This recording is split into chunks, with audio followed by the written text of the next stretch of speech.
பஞ்சு முறுக்கு மந்த்ரா கடலை எண்ணெயில நானே பண்ணுது. ஒரு சேலஞ்ச், உங்களால இந்த மாதிரி முறுக்கு செய்ய முடியுமா? மந்த்ரா கடலை எண்ணெயில முறுக்கு செஞ்சு பாருங்க.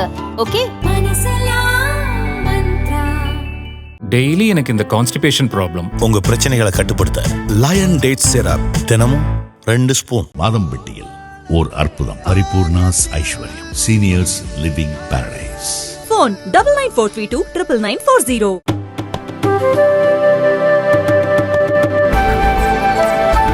தமிழ்நாட்டில் அர்ச்சகர் பயிற்சியை முடித்தவர்களுக்கு சான்றிதழ்கள் வழங்கும் ஒரு நிகழ்வு நடந்துருந்துச்சு. அதை முதல்வரும் வெகுவாக பாராட்டி இருந்தார். பல தடைகளை உடைச்சு எல்லாரும் வராங்க, இன்னும் ஏற்படக்கூடிய தடைகளையும் உடைப்போம் அப்படின்னு சொல்லியிருந்தார். உங்களுடைய பார்வை? இல்லை, தடைகள் என்ன இருக்குது? அவங்களுடைய அரசாங்கம் அவங்க அறநிலைத்துறை மூலமாக அத்துமீறி கோயிலுக்குள்ளே நுழையிறாங்க.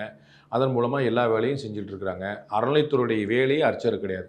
அறநிலைத்துறையுடைய சட்டத்தை நீங்கள் எடுத்து பாருங்கள், அதற்கும் அர்ச்சகத்துக்கும் ஏதாவது சம்மந்தம் இருக்கான்னு பாருங்கள். கோவிலில் 2 உண்டு. ஒன்று உள்துறை, இன்னொன்று வெளித்துறைன்னு சொல்லி உண்டு. புரியுங்களா? 2. உள்துறைங்கிறது சடங்கு சம்பிரதாயம், ஆகமம், பூஜை, புனஸ்காரம், அர்ச்சனை, கும்பாபிஷேகம், இது தொடர்பானது. வெளிவிவகாரங்கள் தான் நிலம், சொத்து, வாடகை, குத்தகை, ஆள் போகிறது, தாசில்தார், வெளியே போகிறது, இதெல்லாம். இதை தவிர மற்றதெல்லாம் வேலையும் பண்ணிட்டு இருக்கிறாங்க. இப்போ அவங்களுடைய வேலை பொதுத்துறையில் வெளித்துறை தான் அவங்களுடைய வேலை. ஆக்சுவலாக அதுவுமே செய்யக்கூடாது. மற்ற மதங்களுக்கு கிடையாது, வேறு இடங்களுக்கு கிடையாது. ஆந்திராவில் இன்றைக்கி ரொம்ப தெளிவான பார்வை வந்துக்கிட்டு இருக்குது. அதை மாதிரி தான் இங்கே இருந்திருக்கும். அதை மாதிரி தான் உருவாக்கப்பட்டது. அந்த நான் அறநிலைத்துறை சட்டத்தில் நான் பிழை காண மாட்டேன். அதில் ரொம்ப சரியாகவே பண்ணியிருக்காங்க. ஆனால் அதன் மூலமாக இவர் நுழையக்கூடிய அந்த அதிகாரம் இருக்குது பார்த்தீங்கன்னா, உள்ளே வந்துட்டு வாடகை வீடு வந்துட்டேன் அப்படின்னு சொல்லி சொன்னால், அந்த வீடு பூரா சொந்த வீடுமா நினைக்கிற ஒரு போக்கு இருக்குது பார்த்தீங்களா, அதுதான் அது. அதன் மூலமாக அவர் உள்துறையில் தொடர்ந்து தலையிட்டு இருக்காங்க. அர்ச்சகர் நியமனம்ங்கிறதே அறநிலைத்துறைக்கு சம்பந்தமில்லாத விஷயம். அறநிலைத்துறை சட்டத்தில் எங்கேயாவது ஒரு இடத்துல அர்ச்சகர்கள் நியமனத்தை நாங்கள் பார்த்துருவோம் இருக்குன்னு காட்டுங்க. அர்ச்சகர் நியமனம் அங்கங்கே நடக்கக்கூடியது. அந்தந்த ஆகமங்கள் என்ன அப்படி சொல்லப்பட்டிருக்கு அப்படி தான் சொல்லப்பட்டிருக்கு. இது சேஷமால் கேஸ் உட்பட உச்சநீதிமன்றம் உட்பட பல முறை சொல்லப்பட்ட விஷயம். பெசன்ட் நகர் விநாயகர் கோயிலில் உயர்நீதிமன்றம் ரொம்ப தெளிவாக சொன்ன விஷயம். அறநிலைத்துறைக்கு கோயில்களில் வேலையே கிடையாது. முதல் பாயிண்ட், அறநிலைத்துறைக்கு கோயில்களில் வேலையே கிடையாது. முறைகேடு நடந்தால் அதில் அவங்களுக்கு நோட்டீஸ் கொடுத்து விளக்கம் கேட்டு விளக்கத்தில் திருப்தி இல்லாமல் போய் அப்படி ஒரு முறைகேடு நடந்துச்சுன்னா அதுக்கப்புறம் போய் அதிகபட்சமாக 5 வருஷம் அந்த கணக்கு வழக்குகளை சரி பண்ணிவிட்டு திரும்ப அவங்களுக்கே கொடுக்கணுங்கிறது அறநிலைத்துறையுடைய வேலை. இதை நான் சொன்னால் உள்நோக்கத்தோடு சொல்கிறேன். சென்னை உயர்நீதிமன்றம் சொல்லியிருக்கு, உச்சநீதிமன்றம் சொல்லியிருக்கு. அப்புறம் உங்களுக்கு அர்ச்சகருக்கு என்ன வேலை? செய்கிறதே உங்களுடைய ஒரு பொறுப்பு இல்லாத ஒரு வேலை, உங்களுடைய ரெஸ்பான்சிபிலிட்டி இல்லாத ஒரு வேலை. அதை செஞ்சு போட்டு அதில் பெருமிதம் வேறு சொன்னீங்கன்னா உங்கள் கவர்மெண்ட்டு, உங்கள் அறநிலையத்துறை நீங்கள் அத்துமீறிக்கலாம். இதில் யாருக்கு கோயில் பட்டர்களுக்கே பல பேருக்கு தெளிவு கிடையாது. அவங்களே அறநிலைத்துறை கோயில் கவர்மெண்ட் கோயில் சொல்லுவாங்க பல இடங்களில். நான் போய் சொல்லியிருக்கேன், அப்படி சொல்லாதீங்க, கவர்மெண்ட் கோயில் கிடையாதுங்க, கவர்மெண்ட் கட்டின கோயிலாங்க. நீங்கள் எப்படிங்க அவங்க அர்ச்சகர்களுக்குள்ளே ஒரு வழக்கு வந்துருச்சு. அவங்க சொல்லி கவர்மெண்ட் கோயில் முடிஞ்சிடுவாங்க. அந்த மாதிரி ஒரு பழக்கம் வந்துருச்சு. கவர்மெண்ட்டுக்கு கோயிலுக்கு என்ன சம்மந்தம்? கவர்மெண்ட்டுக்கு சர்ச்சுக்கு அப்படி சம்பந்தம் கிடையாதோ, கவர்மெண்ட்டுக்கு மஸ்ஜிதுக்கு அப்படி சம்பந்தம் கிடையாது. அது மாதிரி தான் உலமாக்களுக்கு நீதி நீங்கள் கொடுக்குறீங்க, அதனால் மஸ்ஜித் எடுத்துக்கிடுவீங்களா? நோன்பு காலங்களில் கஞ்சி கொடுக்குறீங்க, நீங்கள் எடுத்துக்கிடுவீங்களா? சர்ச்சுகளில் நீங்கள் பயணம் போகிறதுக்கு நீங்கள் உதவி கொடுக்குறீங்க, நீங்கள் இஸ்ரேல் போகிறதுக்கு மற்றவங்க போகிறதுக்கு, ஜெருசலேம் போகிறதுக்கு மற்றவங்களா, நீங்கள் சர்ச்சை எடுத்துக்கிடுவீங்களா? அப்போ இங்கே மட்டும் என்ன நியாயம் இருக்குது? அப்போ எப்படி பக்கத்தில் தெலுங்கு ஆந்திராவில் எப்படி ஒரு தெளிவு வருது? அப்போ நீங்கள் இந்த வேலையே உங்களுடைய வேலை கிடையாது. அந்த வேலையை செஞ்சுட்டு அதில் பெருமைன்னு சொன்னால் இது அத்துமீறல், உங்களுடைய வரம்பு மீறல், உங்களுடைய ஏரியாலே இல்லை, ஜூரிஸ்டிக்ஷன்லே இல்லாத விஷயம். நான் ஜியரை நியமிக்கிறேன்னு கிளம்புறீங்க, பூஜாரிகளை நியமிக்கிறேன். இது எங்கே இருக்குது உங்களுடைய சட்டத்தில்? பணம் நீங்கள் யார்? முதல்ல எக்ஸிக்யூட்டிவ் ஆஃபீஸராக உட்காந்துருக்கீங்க. அதோட எக்ஸிக்யூட்டிவ் ஆஃபீஸரோட வேலை என்ன? கணக்கு வழக்கு பார்க்குறது. கணக்கு வழக்கில் அறங்காவலர் தான் பார்க்கணும். அறங்காவலர் ஒரு தப்பு பண்ணான்னு அதை செக் பண்ண வேண்டியதான் கணக்கு வழக்கு. ஆடிட்டர் தான் எக்ஸாக்ட் உதாரணம். ஆடிட்டர் கையெழுத்து போட்டு உங்கள் ரிப்போர்ட் சரியாக இருக்குன்னு சொல்கிறாருங்கனால நீங்கள் எதோ முறையீடு பண்ணால் காட்டி கொடுக்கணுங்கிற ஒரு வேலைங்கனால நீங்கள் ஓனராக முடியுமா? என் கம்பெனி இருக்குது, என் கம்பெனிக்கு நான் ஒரு ஆடிட்டர் வச்சிருக்கிறேன். அந்த ஆடிட்டருக்கு எல்லா கணக்கு வழக்கும் தெரியும், அதனால் அவர் ஓனரா? எனக்கு புரியவே இல்லை. ஒரு ஆடிட்டர் எப்படி ஓனர், ஒரு கணக்கு பிள்ளை எப்படி ஓனர் ஆவார்? அப்புறம் நான் கணக்கு பிள்ளையாக இருந்தது மட்டும் இல்லாமல் ஒரு அசாதாரணமான சூழ்நிலை ஏற்படும். நீங்கள் உள்ளே வீட்டில் 4 விஷயம் தலையிடுவீங்க, நம்ம கணக்கு பிள்ளையை நம்ம அலோவ் பண்ணுவோம். அப்போ டபக்குன்னு கொத்துச்சாவி எங்கே இருக்குது, நான் தான் வீட்டு ஓனர்னு சொல்லுவீங்களா? அப்புறம் நான் தான் குடும்பத் தலைவர் யாருன்னு சொல்லுவேன், நான் தான் குடும்பத்தில் இளையவர் யாருன்னு சொல்லுவேன், நான் தான் யாருக்கு கல்யாணம் பண்ணிக்கணும்னு சொல்லுவீங்களா? தட் இஸ் வாட் அறநிலைத்துறை இஸ் டூயிங். இல்லை சார், அனைத்து சாதியினரும் அர்ச்சகர் ஆகலாம் அப்படிங்கிறது அனைத்து ஜாதியும் அர்ச்சகராக இருக்கிறாங்க. பல்லர் இருக்கிறாங்க, பறையர் இருக்கிறாங்க, செங்குந்தர் இருக்கிறாங்க, முதலியார்கள் இருக்கிறாங்க, வன்னியர் இருக்கிறாங்க, பரதவர் குலத்தை மீனவர்கள். எந்த ஜாதியில் அர்ச்சகர் இல்லைன்னு நீங்கள் சொல்லுங்க. ஏற்கனவே இருக்கிறாங்க. அவரவர் ஒரு கோயில் கட்டியிருக்கிறாங்க, அவரவர் பரம்பரையாக வந்திருக்காங்க. நான் பல முறை சொல்லியிருக்கேன். காஞ்சி மகாபெரியவர் சங்கராச்சாரியார் அவருடைய குலதெய்வமே ஒரு நான் பிராமின் கோயில் தான். பிராமணர்கள் பூஜை பண்ணுற கோயில் இல்லை. அவரே வெளியிருந்து தான் பூஜை இருந்து கொடுக்கணுங்க. என்ன உங்களுக்கு குழப்பம்? எவ்வளவு கோயில்கள் இருக்குது. பெரம்பலூர் பக்கத்தில் சிறுவாச்சூர்னு ஒரு கோயில் இருக்குது. அங்கே பார்த்தீங்கன்னா நான் போயிருக்கேன். பல கோவில் பூசாரிகளுடைய குலதெய்வம் அந்த கோயில், அவங்களோட நான் போயிருக்கேன். அவங்க வெளியே நிற்பாங்க. இவங்க பூசாரி வாங்கன்னு கூப்பிட்டு பல பெரிய கோயிலுடைய பட்டர்கள் அவங்களுடைய குலதெய்வம் வச்சுட்டு சிறுவாசன் மதுரகாளியம்மன் கோயிலில் வெளியே இருக்காங்க. உள்ள பூணல் போடாத ஒருத்தர் தான் பூஜை பண்ணார். எத்தனை லட்சம் பேர் வந்து பார்ப்பாங்க. மேல்மலையத்தூர் சொல்லியிருக்கேன், மேல் மருவத்தூர் சொல்லியிருக்கேன், 100 தான் இருக்கன்குடி மாரியம்மன் சொல்லியிருக்கேன், நம்முடைய பாடிகார்டு முடிச்சு 100 கோயில் இல்லை பிரபலமான கோயில்கள், லட்சம் பேர் வரக்கூடிய கோயில்கள் ஏற்கனவே இருக்கிறாங்க. நீங்க என்ன வந்து பண்ணீங்க? ஏற்கனவே இருக்கிறது தானே செயல்படுத்துறாங்க. இப்ப நீங்க பண்றது ஆகம விதிப்படி இருக்கக்கூடிய கோயில்கள்ல உங்களுக்கு அதுக்கான முதல் பாயிண்ட், உங்களுக்கு அதுக்கான அதிகாரம். நீங்க வந்து அறநிலையத்துறையில அண்ணன் சேகர் பாபுட்ட எப்பயாவது ஒரு பிரஸ் மீட்ல நீங்க கேளுங்க. உங்களுக்கு தனிப்பட்டி கொடுக்க மாட்டாரு, பிரஸ் மீட்ல கேளுங்க, ஒரு நாள் கேளுங்க. சார் ஆகம விதிப்படி ஒரு கோயில்கள்ல அர்ச்சகர் நியமிக்கலாம்னு அறநிலையத்துறை சட்டத்துல எங்க சொல்லுங்க, வேற ஒண்ணுமே கேட்க வேண்டாம். உங்களுக்கு புரியுதுங்களா? பட்ஜெட் போடுறதுக்கான அலோகேஷன் அதிகாரம் கவர்மெண்ட் அது தனி சட்டமாவே கொண்டு வந்தாங்கல்ல, அனைத்து சாதியினர் அப்படி கொண்டு வர முடியாது இல்லங்க. அது வந்து நிறைவேற்றிட்டாங்கல்ல சார். இல்லங்க, நீங்க சட்டமன்றத்தில் நீங்க இன்னும் போட்டு அதை தாங்க சேலஞ்ச் பண்ணி ரொம்ப சுப்ரீம் கோர்ட் தீர்ப்பு இருக்குங்க. நீங்க வந்து நீட்டுக்கு நீங்க கொண்டு வந்திருக்கீங்க, சட்டம் கொண்டு வந்தீங்க, மசோதா கொண்டு என்ன ஆச்சுங்க? நீங்க கொண்டு வந்துக்கலாங்க. ஆனா ஏற்கப்படும் அர்ச்சகர் தடையெல்லாம் இன்னும் நீங்க பாக்கலங்க, நீங்க தெரியலங்க. அவர் ரொம்ப தெளிவா சுப்ரீம் கோர்ட் போட்டிருக்காங்க. ஆகம விதிப்படி உள்ள கோயில்கள்ல ஆகம தான் பிரிவேல் ஆகும். இதுதான் இன்னைக்கு சட்டம். புரியுதுங்களா? ஆகம விதிப்படியே அமர்த்திட்டு போறாங்க. ஆகம விதிப்படி அப்படி கிடையாது சார். என்ன பயிற்சி எடுக்கணும், என்ன அந்த பயிற்சியில சார் 12 வருஷம் பயிற்சி சார், 2 மாசம் கோர்ஸ். 12 வருஷம் படிக்கட்டும் சார். அப்ப படிக்க முடியாதுங்க. அந்த பரம்பரையில எப்படி இருக்காங்க நான் போக முடியாது. நீங்க போக முடியாது தான் வேணுமா? இல்ல இல்ல, இந்த காமெடி பண்ண உங்களுக்கு வேற ஏதாவது டாபிக் வேணா நீங்க வாங்க. நீங்க இடஒதுக்கீடு கிடைக்குது. 12 வருஷம் படிக்கட்டும், படிச்சு இடஒதுக்கீடு எதனால கிடைக்குது? பிறப்பின் அடிப்படையில், சான்றிதழ் அடிப்படையில். பிறப்பின் அடிப்படையில். அப்புறம் நான் உங்களுக்கு ஏன் பிறப்பின் அடிப்படையில் கிடைக்குது? ஏன்னா ஏற்றத்தாழ்வு இங்க பிறப்பின் அடிப்படையில் இருந்துச்சு, அதனால கிடைச்சது. ஆமா, ஏற்றத்தாழ்வு அப்ப சரி செய்யறதுக்கு அதே அடிப்படையில். ஏற்றத்தாழ்வு என்ன சரி செய்ய? நீங்க ஒரு கோயில் உங்களுக்கு யார் தடுக்குறா? யார் உங்களை தடுக்குறா? நான் சொல்றேன் 12 வருஷம் கஷ்டப்பட்டு படிச்சு வரவங்க வாங்கன்னு சொல்லி பிராமணர்கள் அல்லாத நீ அது முதல்ல உங்க வேலை கிடையாதுங்க. நான் சொல்றேன் சர்ச்சில் வந்து ஒரு அநீதி இருக்குங்க. நான் உள்ள போய் நான் நீதி சரி பண்ண முடியுமா? நீங்க போய் பண்ணுங்க பாப்போம். அநீதியே இருந்தாலும் அவங்க பண்ண முடியாது. முதல்ல போய் பாருங்க, ஒரு ஆபரேஷன்ல டாக்டர் தப்பா பண்ணிட்டாருங்க. ஒரு ஆபரேஷன் போலீஸ்காரர் போய் ஆபரேட் பண்ணிடுவாரா? இல்ல சார். பதில் சொல்லுங்க சார். சர்ச்சிலே முதல்ல இது உங்க வேலை கிடையாது. இன்னார் வரலாம், இன்னார் வரக்கூடாதுன்னு ஒரு வேலை ஃபாதர் ஆக கூடாது. அப்படி இருக்கு 100 இடங்கள்ல. அது அப்புறம் வர விஷயம். நீங்க பெண்கள் போகிற மசூதி ஒண்ணு காட்டு. இங்கேயும் கேட்போம் சார். பெண்களை அர்ச்சகர் ஆக்கணும்னு கேட்போம், அங்கேயும் ஓதுவார் ஆக்கணும் இங்க கேட்கல சார். ரெண்டுமே கேட்போம் சார். நான் சொல்லுங்க சார். நான் வந்து ஜாதி வாரியா இருக்கக்கூடிய சர்ச்சில் நான் அடையாளம் காட்டிடுவேன். என்னுடைய வேலை சரி செய்வோம். காட்டுங்க, சரி செய்வோம். எல்லாத்தையும் சரி செய்வோம். ஒரு அமைச்சர் பேசியிருக்காரு சொல்லுங்க. ஒரு அமைச்சர் பேச சொல்லுவோம் சார். ஒரு விஷயத்தை சரி செய்யறதுக்காக இன்னொரு தப்பிச்சுக்க முடியாது. கமலஹாசன் படத்துல சொன்ன மாதிரி தான். எல்லாத்தையும் சரி பண்ணுங்க. இங்க சரி ஒண்ணு பிரச்சனை நம்ம ஏற்க மாட்டேன்னு சொல்லி பாப்போம். இங்க ஏற்கனவே இருக்குதுன்ற நான் உங்களுக்கு சொல்றது காதுல. 1 இது உங்க வேலை கிடையாது. 2 இங்க அனைத்து ஜாதி ஏற்கனவே இருக்கிறாங்க. 3 ஆகம விதிப்படி இருக்கக்கூடிய கோயில்கள் ஆகம விதி தான் நடக்கும்னு சொல்லிட்டு சுப்ரீம் கோர்ட் ஆர்டர். ஆகம விதிப்படியே படிச்சு வரட்டும் சார். 12 வருஷம் எவ்வளவு கஷ்டப்படணும். கிரைட்டீரியா வச்சிரலாம். ஒவ்வொரு தாண்டி வர்றவங்க ஆயிட்டும். உங்களுக்கு ஆகம விதி தெரியுமா? உங்களுக்கு ஆகம விதி தெரியாது சார். தெரியாது. அதுதான் சொல்றேன். சொல்லுங்க, தெரிஞ்சுக்கலாம். ஆகம விதிப்படி அந்த பர்టిక్యులர் குடும்பம் சொல்லுங்க. ஜாதி சொல்லல, தெரிஞ்சுக்கங்க. ஜாதி சொல்லனா தெரிஞ்சுங்க. நான் பிறப்பால பிராமணன். எந்த கோயிலும் கருவறையில் நுழைய முடியாது. எந்த கோயிலும் நுழைய முடியாது கருவறையில். புரியுதா உங்களுக்கு? நீங்க பிறப்பால சொல்லி ஒரே மேட்டர் 100 முறை பேசுறீங்க. புது டாபிக் இல்லாம. கோயில்லாம் மன்னர்கள் கட்டினது சார். மன்னர்கள் காலத்துல கட்டினது. ஆகம விதி எல்லாம் அப்ப அந்த மன்னர் கோயிலுக்குள்ள போயிருக்காரா? அதான் சார். அந்த மன்னர் போயிருக்காரா கருவறைக்குள்ள? போகலைங்கிறதுக்காக போகவே கூடாதா? ஆமா, அந்த விதி அப்படிதான் சார். விதிகள்லாம் சட்டங்கள்லாம் மாறலையா சார்? சட்டங்கள் மாறும் சார், ஆகமங்கள் மாற முடியாது சார். இது விதி சார். சுப்ரீம் கோர்ட் சொல்லிருக்கா. சுப்ரீம் கோர்ட் மதவாத இயக்கமா? சட்டத்தின்படி என்ன இருக்கோ அதை தீர்ப்பு கொடுக்கிற இயக்கம். சட்டத்தின்படி இருக்குது. நீங்க சௌரி சட்டம் ஏன் சார் நிராகரிக்கிறாங்க சட்டத்தை? மக்களாட்சி தானே சார். மக்களாட்சி. நீங்க ஒரு சட்டம் நிறைவேற்றீங்களா? சுப்ரீம் கோர்ட் யார் சார் தடுக்கிறதுக்கு? மதம் என்னுடைய அடிப்படை உரிமை சார். ஆமா சார், எல்லாருக்கும் உள்ளது. எங்க நீங்க கும்புறதே நான் தடுக்க வந்தேன். என்னங்க நீங்க பேசுறீங்க? பூஜிக்கிறது இல்ல சார். பூஜிக்கிற யாருங்க தடுத்துருக்கா? யாரு தமிழ்நாட்டுல எந்த கோயில யாருக்கு அனுமதி இல்லை சொல்லுங்க? தமிழ்நாட்டுல எந்த கோயில யாருக்கு அனுமதி இல்லை? எந்த கோவில்ல வேணாலும் யார் வேணாலும் நுழைய முடியும். ஆமா. எந்த கோவில்கள் வேணாலும் யார் வேணாலும் நுழைஞ்சு பூஜிக்க முடியும். ஆமா சார். அப்படிலாம் செய்ய முடியாதுல்ல சார். கருவறைக்குள்ள போக முடியாது. அதுதான். நீங்க சாமி தொட முடியாதுல்ல சார். நானே தொட முடியாது. ஆமா சார். நான் கேக்குறேன். எனக்கு நீங்க கேட்க வேண்டாம். நீங்க உங்களுக்கு வேலையை பாருங்க. எங்க வேலையை நான் பாத்துக்கிறேன். நான் சொல்ல வரேன். இல்ல நீங்க என்ன நினைக்கிறீங்க? பிறப்பினால் சொல்றீங்கல்ல, பிராமணர்களுக்கு நான் சொல்லலன்றேன். அது வந்து ஆதிசைவ சிவாச்சாரியார்கள் தனி, ஆதி இவங்க நம்ம தீட்சிதர்கள் தனி, சங்கராச்சாரியார்கள் தனி. சங்கராச்சாரியார் வந்து ஜெகத்குருன்னு பேரு. அவர் கருவறைக்குள்ள போக முடியாது சார். நீங்க கொஞ்சம் புரிஞ்சுங்க, இது பார்ஷியாலிட்டி கிடையாதுங்க. கொஞ்சம் நியாய உணர்வோட சும்மா நாட்டுக்கு ஒரு டாபிக் கிடைச்சு நீங்க கண்டுபிடிச்சு ஒரு 20 நிமிஷம் ஓட்டிடும் 1 லட்சம் வியூ வாங்கும்னு போகாதீங்க. மக்களுடைய உணர்வுகளோட விளையாடாதீங்க. நான் ஜாதி ரீதியா பாகுபாடு பார்த்தா பிராமணர்கள் போல தானங்க இருக்கணும். நான் சொல்றேன், உங்களுக்கு புரிய மாட்டுது. திருவான்மீர் கோயிலுடைய பூசாரி அவர் வந்து சிதம்பரம் கோயில் போக முடியாது, 2 சிவன் கோயில் தானே.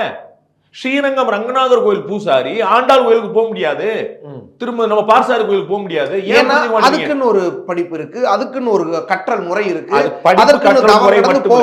படிப்பு கற்றல் ஒரு குடும்பத்துக்குள்ள அந்த வம்சாவளின்னு இருக்கு. இதுதான் முப்போதும் திருமேனி தீண்டுவார் அப்படின்னு தேவாரத்தை சொல்லப்படுது. திருமேனி தீன்றது யார் தீண்டணும்னு சொல்லப்பட்டிருக்கு. சிவனுடைய வம்சமாக ஆதிசைவ சிவாச்சாரியார்களும் தீட்சர்களும் சிவனுடைய பரம்பரையாக சொல்லப்பட்டிருக்கு. இன்னொருத்தர் போக முடியாது. நான் பிறப்பால பிராமணன், நான் வைணவன், எந்த வைணவ கோயிலையும் போக முடியாது.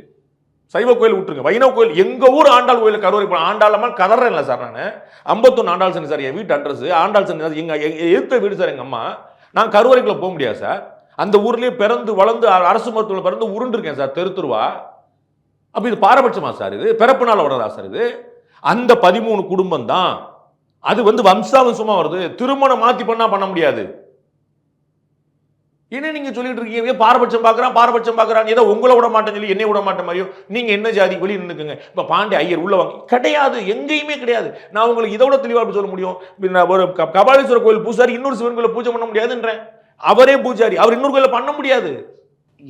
என்ன பாரபட்சம் இருக்கு? இப்ப எந்த பிறப்பலாடி இவர் பூஜாரி தானே, இவர் பிறப்பனால வாங்கிட்டார்ல. கபாலி கோயில் பூஜாரி இருக்காரு சார், அவரால் சிதம்பரத்துல பண்ண முடியாது. அவர் சிவன் கோயில் பூஜாரி தானே, ஏன் சிவன் கோயில பண்ண முடியாது? அவருக்கு பூசரிக்க கோயிலுக்கான பிராக்டிசஸ கடைபிடிச்சு கோயில பண்ண முடியாதுல்ல. இல்ல அதான் கேக்குறேன், பண்ண முடியும். அப்பதான் நீங்க தெரிஞ்சுக்க பிறப்புனால இல்லன்னு புரிஞ்சுக்கோங்க. அதான் சொல்றேன், பிறப்புனால தான் சார் நீங்க சொல்றது. இப்ப பிறப்புனால இங்க மட்டும் தானங்க பண்ண முடியும். அப்பதானங்க அந்த கோயில் பூசாரியோட குழந்தையில இருந்தே இங்க வளருது. ஆமா, இதையே கத்துக்குது, இங்கேயே சுத்தி வளருது. ஆனாலும் போக முடியாதுல்ல. எங்க போக முடியாது? இன்னொரு கோயில்ல ஆமா வளர்ந்து எல்லாமே அங்க இருக்கிற எல்லாமே தெரியும், எல்லா மந்திரங்கள்ல இருந்து எல்லாமே தெரியும். ஆனாலும் பண்ண முடியாதுல்ல. யாரு?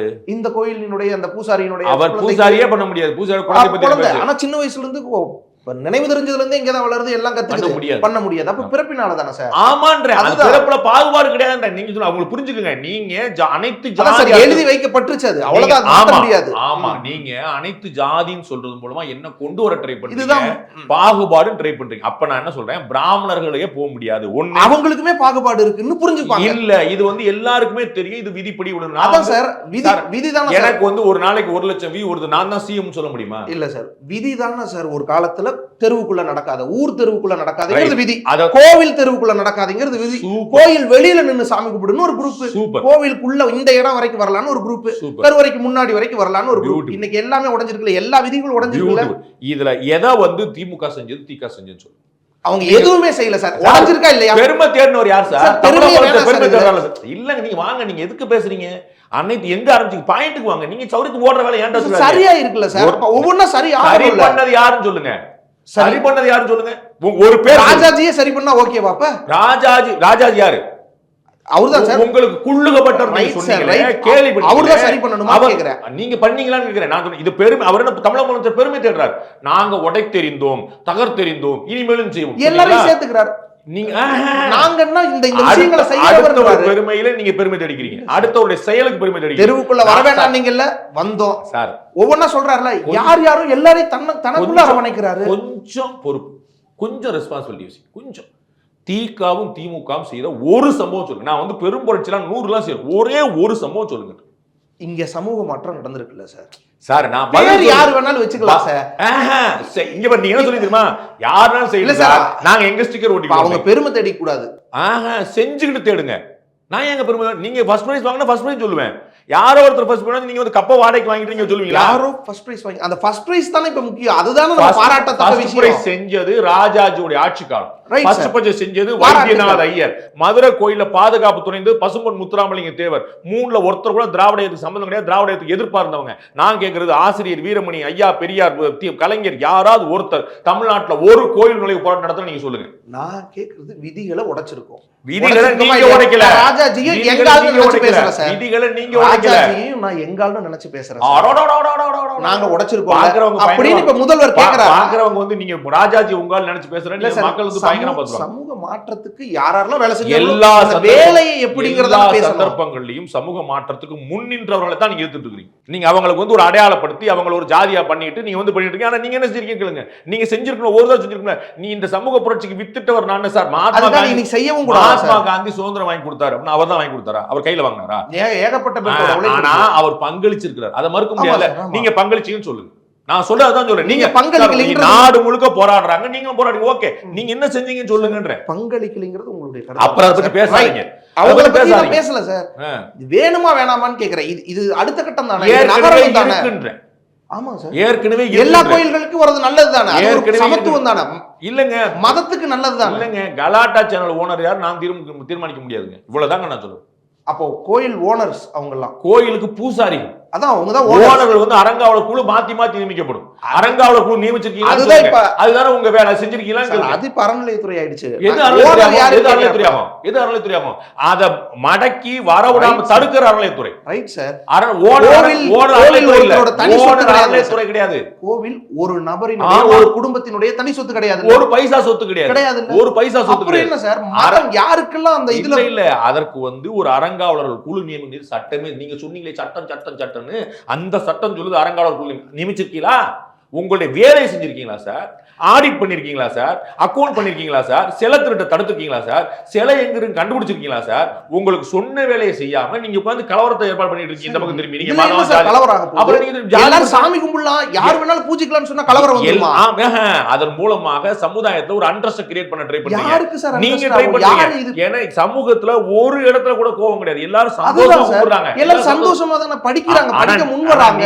படிக்கட்டும் சார், படிக்கட்டும் சார். நீங்க அப்பாயின்மெண்ட் பண்ணது அனைத்து ஜாதி அர்ச்சகருக்கு எதிரானவன் இல்ல. ஆனா நீங்க எங்க அப்பாயின்ட் பண்றீங்க? நான் கேக்குறேன், இந்த கோயில்ல தமிழ்நாட்டுல ஒருவேளை விளக்கேற்றதுக்கு வழி இல்லாம 100 கோயில் இருக்கு, 1000 கோயில் இருக்கு. ஏதாவது ஒரு நியமிங்கன்னு சொல்லுங்க. நியமிச்சிருக்கீங்களா? நீ இல்ல சார் கேட்போம். அங்க நியமிங்க, படிப்படி அங்க இருந்து எல்லாம் டெவலப் ஆகலாம் பண்ணிருக்கீங்களான்னு சார். பண்ணலைன்னா பண்ண சொல்லுவோம். அனைத்து ஜாதி அர்ச்சகர் எப்போ சார்? கருணாநிதி 2006 ஆட்சிக்கு வந்தாலும் பேசிட்டு இருக்காங்க சார். பண்ணிருக்காங்களா? ஒரு கோயில் காட்டுங்க சார். நேற்று வரைக்கும் பூஜைக்கு வழி இல்லாமல் இருந்த இந்த கோவிலில் ஒரு நிமிஷம் இருங்க. நேற்று வரை பூஜைக்கு வழி இல்லாமல் சிவனும் பெருமாளும் தனியாக அனாதையா கிடந்த ஒரு கோவிலில் நான் ஒரு பூசாரி நியமித்து பண்ணிருக்கேன். ஒரு கோயில் காட்டு செய்ய சொல்லுவோம் சார். சார் என்ன சார் 100 கோயில் அப்படி நியமிச்சிருவோம், 1000 கோயில் நியமிச்சிருவோம். அடுத்து இந்த கோயிலுக்கு வாங்கன்னு சொல்லுவோம். நம்ம வந்து ஒரு பூசாரி அப்பாயின்மெண்ட் நான் எடுக்கிறேன்னா என்னங்க அர்த்தம்? முதல்ல நமக்கு வந்து ஆள் இல்ல, நான் ட்ரை பண்றேங்க தானே முதல்ல இருக்கணும். நான் இருக்கிற இடத்துல தான் போடுற. உங்க நோக்கம் என்னங்க? உங்க நோக்கம் 2. உங்க நோக்கம் 1 சமத்துவத்துக்கு இல்ல, 1 பிராமணர்களை வந்து சீண்டிட்டே இருக்கணும். 2 அந்த கோயில இருக்கக்கூடிய காசை எப்படியாவது எடுத்துடணும். இன்னைக்கு வந்து கமிஷனர் ஃபண்டுன்னு ஒரு ஃபண்டு ரெடி ஆயிட்டு இருக்கு. கிட்டத்தட்ட 1000 கோடி ரூபாய் ரெடியா இருக்கு. ஏது அந்த காசு? ஏது அந்த காசு? கமிஷனர் ஃபண்டு அதுக்கு எப்படி நீங்க பேர் சொல்லுவீங்க? கமிஷனர் சம்பாதிச்சு கொடுத்தாரா?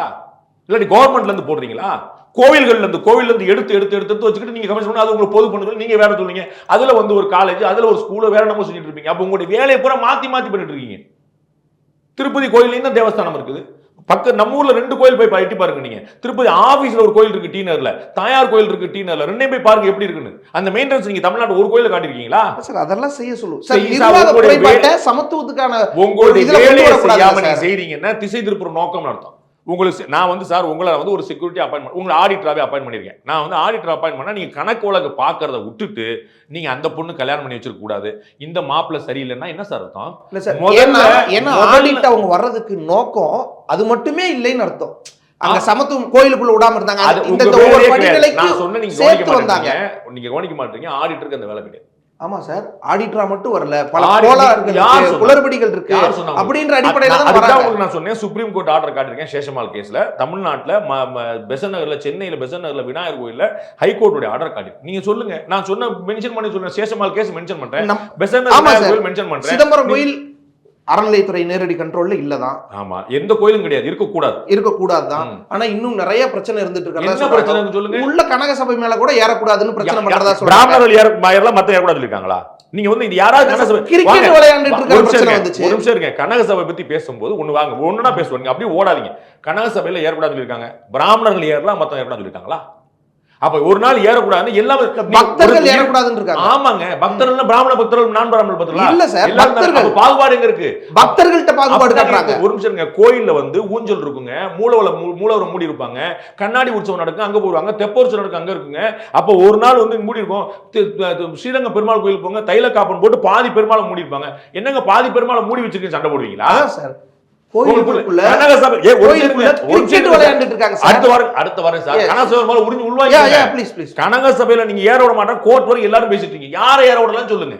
ஒரு தனி நபரையா, ஒரு தனி மதத்தையா, ஒரு தனி ஜாதியவா, பாகுபாடு நீ ஏறான்னு சொல்லிருக்காங்களா? அப்ப அநியாயம். இன்னைக்கு கனகசபையில ஏறக்கூடாது, என்ன கனவு? ஒரு அனுமதி, ஒரு கணக்கு வச்சிருக்காங்க. என்ன இருக்கு? பகல் 10 உற்சவம் நடக்கு, ராப்பத்து உற்சவம் நடக்கு, சிவராத்திரி நடக்கு, ராத்திரி 12 மணிக்கு நீங்க போய் கோயில் எழுப்புவீங்களா?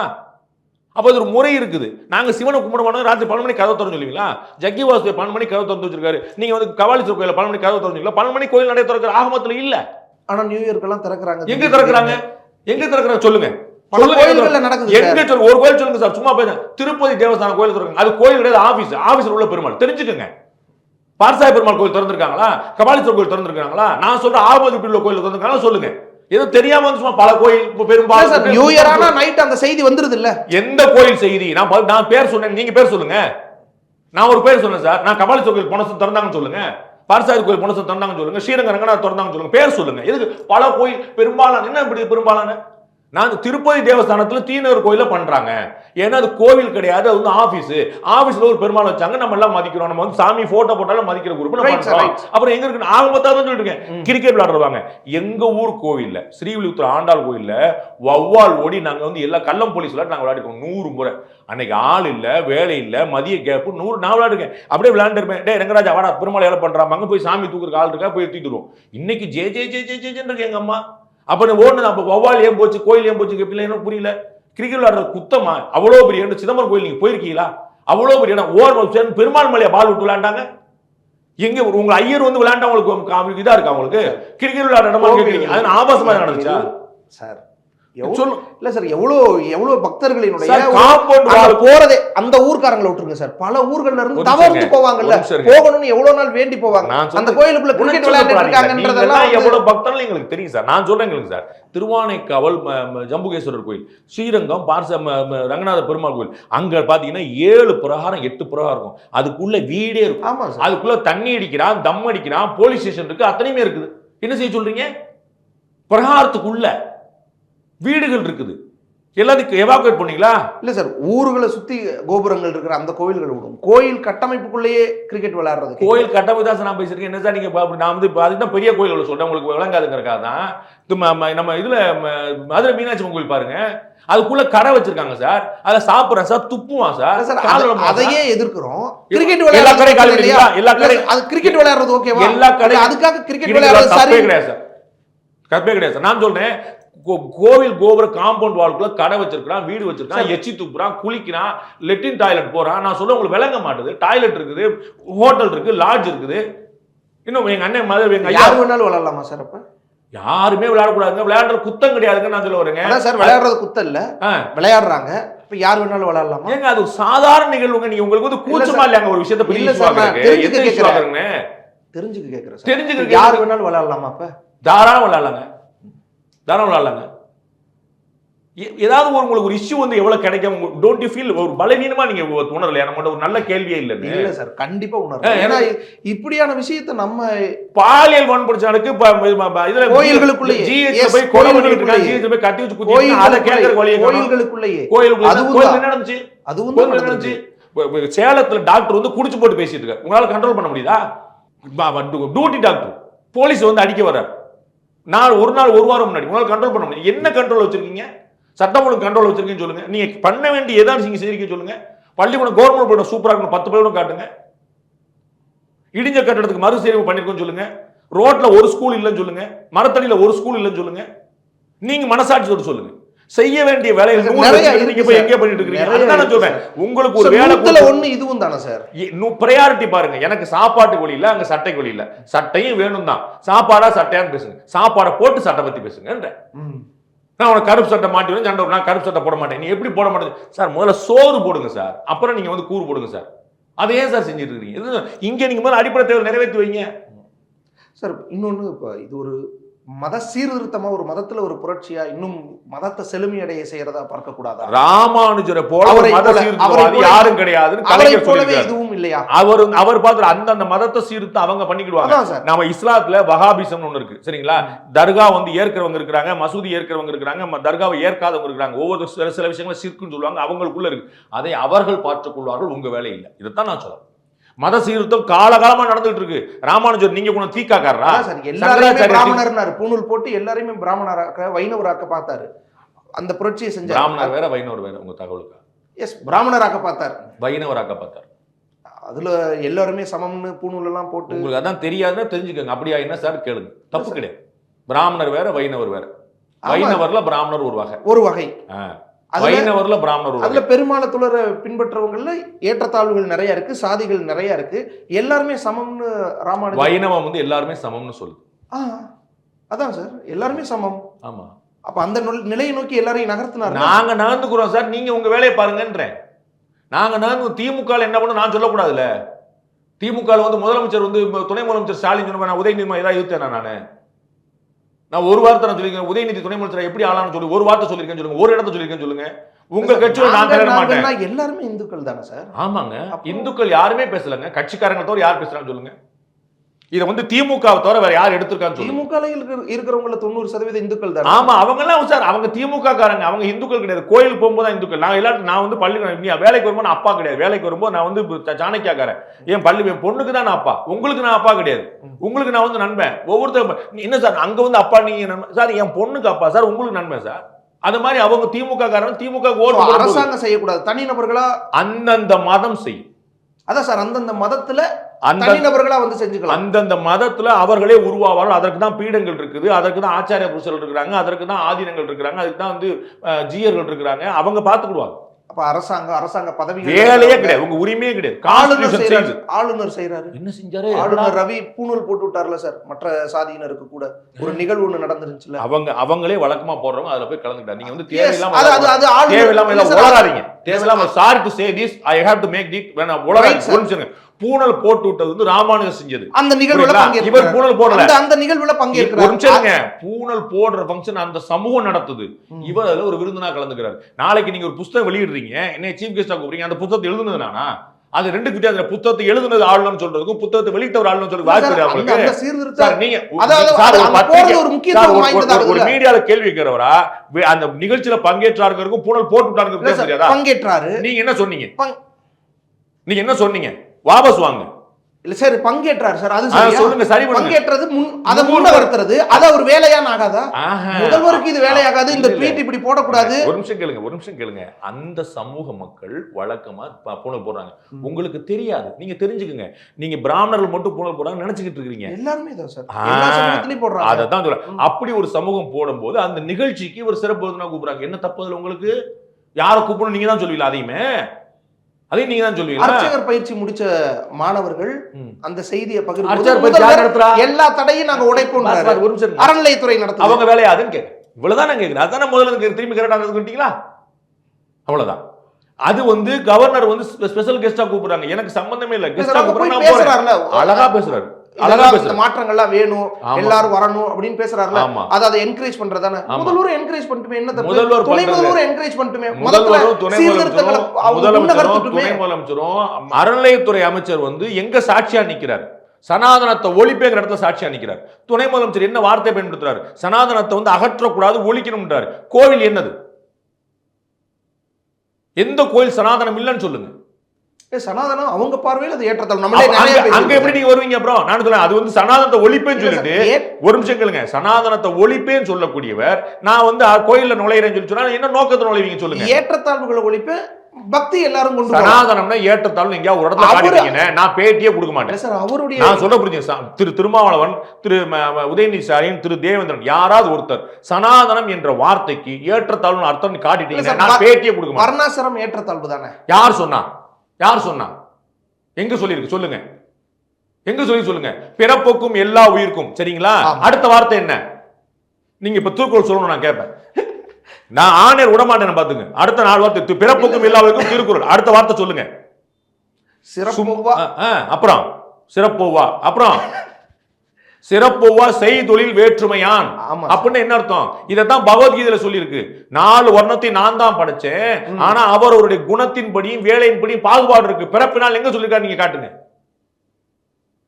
பிறப்பினால் நம்ம கன்வீனியன்ஸ்க்கு நாம வச்சுக்கிட்டோம். உங்களுடைய பிள்ளையை நீங்க எங்க கல்யாணம் பண்ணி கூட நீங்க முடிவு பண்ணீங்க. படைச்சேன்னு சொல்லும் பொழுது அந்த சமமா படைக்காம விட்டதே ஒரு பாகுபாடு தானே. சமம் இல்லைன்னு யார் சொன்னா? கால் வந்து தலையோட மோசம் நீங்க முடிவு பண்றீங்களா? கை மோசம், 2 காலை விட்டா சரி சொல்லிடுறீங்களா நீங்க? கை வந்து மோசம் காலோட முடிவு பண்ணீங்களா?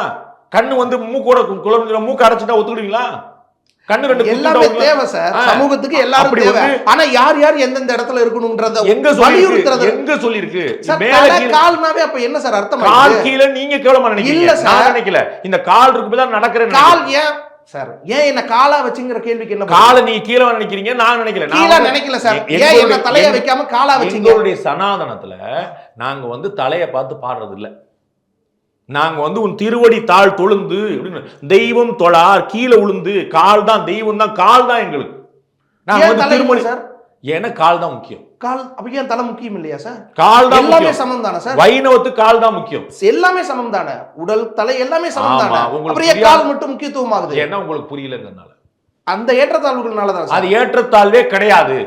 இவன் சயின்ஸ் மேஜரு, அவன் ஆர்ட்ஸ் மேஜரு, அவன் சயின்டிஸ்ட், இவன் வந்து பொலிட்டீஷியன், இவன் லாயரு. லாயர்னா நீங்க கேவலமா நீங்க கேக்குறீங்க. அது வேற ப்ரொஃபஷன், இது வேற ப்ரொஃபஷன் நான் சொல்றேன். Right sir. நீங்க வந்து சயின்டிஸ்ட் லாயர் இன்னும் சார் இஸ்ரோல சயின்டிஸ்ட் தான் சேர்ப்போம். எல்லாரும் லாயர் தான் வச்சிருப்போம். தெருவுக்குள்ள கூட விடல, ஊர் தெருவுக்குள்ள கூட விடாம வச்சிருந்தாங்க. இதே நம்ம தானே சார் இந்த சமூகத்துல தானே இருக்கோம். நீங்க வந்து ஒரு 1000 வருஷத்துக்கு முன்னாடி ஒரு சம்பவம் நீங்க காட்டணும். திரும்ப நீங்க பேட்டி எடுத்துட்டு வாங்க, நீங்க ஹோம்வொர்க் பண்ணிட்டு வாங்க, 4 பேர் கேட்டுவாங்க. அண்ணன் ஐயா சுபேட்டு கேட்டாங்க 1000 வருஷத்துக்கு முன்னாடி இது காட்டணும். என்னது சார்? இந்த மாதிரி ஒரு தெருவுக்குள்ள ஒருத்தர் விடல. ராமானுஜர் அப்புறம் என்ன சார் பண்ணாரு? சார் ராமானுஜர் தான் சார் சீர் பண்ணாரு. எதை சீர் பண்ணாரு? ராமானுஜர் 1000 வருஷத்துக்கு முன்னாடி பண்ணாரு சார். அவர் என்ன பண்ணாரு சார்? ஏற்றத்தாழ்வு தான பண்ணாரு. அந்த ஏற்றத்தாழ்வு ஏன் வந்துச்சு? எல்லாரும் பாருங்க, எப்பயுமே ஒரு ரீஃபார்ம்ங்கிறது நடந்துகிட்டே இருக்கும். அதை நான் பண்ணிக்கிறேன்னு சொல்றேன் திரும்ப திரும்ப. அது நீங்க பண்ணாதீங்க. முதல்வர், ஆளுநர், துணை முதல்வர் எல்லாம் அதுக்கு என்கரேஜ் பண்ணா என்ன? 4வது முறை நான் சொல்றேங்க, சனாதன நான் வந்து கலாட்டாவை ஒழிப்பேன்னு சொல்லிட்டு நான் உங்க சேனலுக்கு மேனேஜரா வந்தா ஒத்துக்குவீங்களா? என் லட்சியம் என்னன்னா கலாட்டா சேனலை காலி பண்றது. நாளைக்கு நீங்க என்ன ஜீமா வாங்கினா ஒத்துக்கிடுவீங்களா? இவ்வளவுதான் என்னுடைய அதுல இருக்கிற பிரச்சனைகளை நான் சரி அப்படி நீங்க சொன்னீங்களா? அப்படி சொன்னீங்களா? அப்படி சொன்னீங்களா? இவங்களுடைய அப்படி சொன்னீங்களா? அப்படி சொன்னீங்களா? அர்த்தம் நான் இதுவாக உங்களுடைய கட்சியில தான் சனாதனம் நீங்க சொல்ற சோகால்டு சனாதனம் உட்கார்ந்து உங்களுடைய கட்சியில. ஆக்சுவலா ஒரிஜினல் சனாதனம் அது இல்ல. சங்கரமடமான்னு கேட்டீங்க. சங்கரமடம் சங்கராச்சாரியருக்கு கல்யாணமே ஆகாது. நீங்க கல்யாணம் பண்ணி பிள்ளை பத்து வருஷம் வருஷம் கொண்டு நீங்க ஒரு ஒருத்தர் மட்டும் இல்ல, குடும்பம் குடும்பமா, மாவட்டம் மாவட்டமா நீங்க எதை சனாதன விமர்சனம் போட்டீங்க அதை செய்யறீங்க. ஆனா ஒரிஜினல் சனாதனத்தில் அது கிடையாது. எந்த பீடாதிபதி தன்னுடைய பிள்ளையை கொண்டு வரதில்லை, எந்த மடாதிபதியுடைய பிள்ளையை கொண்டு வரதில்லை. சூரியனார் கோயிலில் ஒருத்தர் கல்யாணம் பண்ணிட்டாருங்கன்னா ஆதின கிளம்புறாரு. அப்படி இருக்கிறாங்க. அரசு கிட்ட தான், அறநிலையத்துறை தான் ஒப்படைக்கிறாங்க. அறநிலையத்துறை கணக்கு வழக்கு காட்டணும். அறநிலையத்துறை ஒப்படைக்க முடியாது. ஒப்படைச்சாருன்னா அவருடைய அறியாம அவர் வந்து பாதியில் கல்யாணம் பண்ணிட்டு போறவர்கிட்ட நான் அதுக்கு மேலே எதிர்பார்க்க முடியாது. சரி, இதுக்கப்புறம் வர தடைகளையும் உடைப்போம்னு முதல்வர். தடைகளை பூரா உடைக்கணும். என்ன தடைன்னு சொல்லுங்க, யார் தடைன்னு சொல்லுங்க. நீங்க தான் தடைன்னு சொல்றேன். உள்ள இருக்கிற இடத்துல நீங்க தான் நுழைஞ்சிக்கிட்டு எல்லாம் பண்ணிட்டு இருக்கீங்கன்னு நான் சொல்றேன். எங்க தடை இருக்குன்னு கேட்கு. எந்த கோயில்ல யார் நுழைய முடியலன்னு ஒரு பிரச்சனை இருக்குன்னு சொல்லுங்க. ஜாதி பிரச்சனை இங்க 100 இருக்கு, அதை பத்தி ஒண்ணு பேச மாட்டீங்க. ஜாதினால வந்து குடிக்கிற தண்ணியில மலம் கலந்துருக்கான், ஜாதினால குழந்தைய வெட்டியிருக்கான், ஜாதினால மாணவனை வெட்டியிருக்கிறான், ஜாதினால சோறு எழுப்புறான். அது இவ்வளவு இந்த ஊர்ல இன்னைக்கு நடந்துகிட்டு இருக்கு. ஒரு வார்த்தை பேச மாட்டீங்க. அதை நடக்கிறதுக்கு தகர்த்துறதுக்கு ஒரு நிறுத்துறதுக்கு ஒரு வழி கிடையாது. கேட்டா பெரியார் கொண்டு வந்தா நாங்க தான் நீங்க என்ன நீங்க கோயில பூசாரி கொண்டு வந்தா உங்களுக்கு தடையை தகுது. எந்த கோயில பூசாரி யாரு கேட்டிருக்கிறா? யாரா கேட்டாங்களா? எனக்கு எங்க ஜாதியில இருந்து ஒரு பூசாரி கூட யாரா கேட்டிருக்காங்களா? யாரா எங்க இடஒதுக்கீடு கேட்கிறாங்களா? அதை வந்து ஒரு அண்ட்ரஸ்ட் கிரியேட் பண்ணுங்கிறக்காக பண்ணீங்க. இங்க ஜாதி பிரச்சனை 100 இருக்கு. அண்ணன் திருமாவளவன் பேச சொல்லுங்க, தோழமை சுத்துவார்.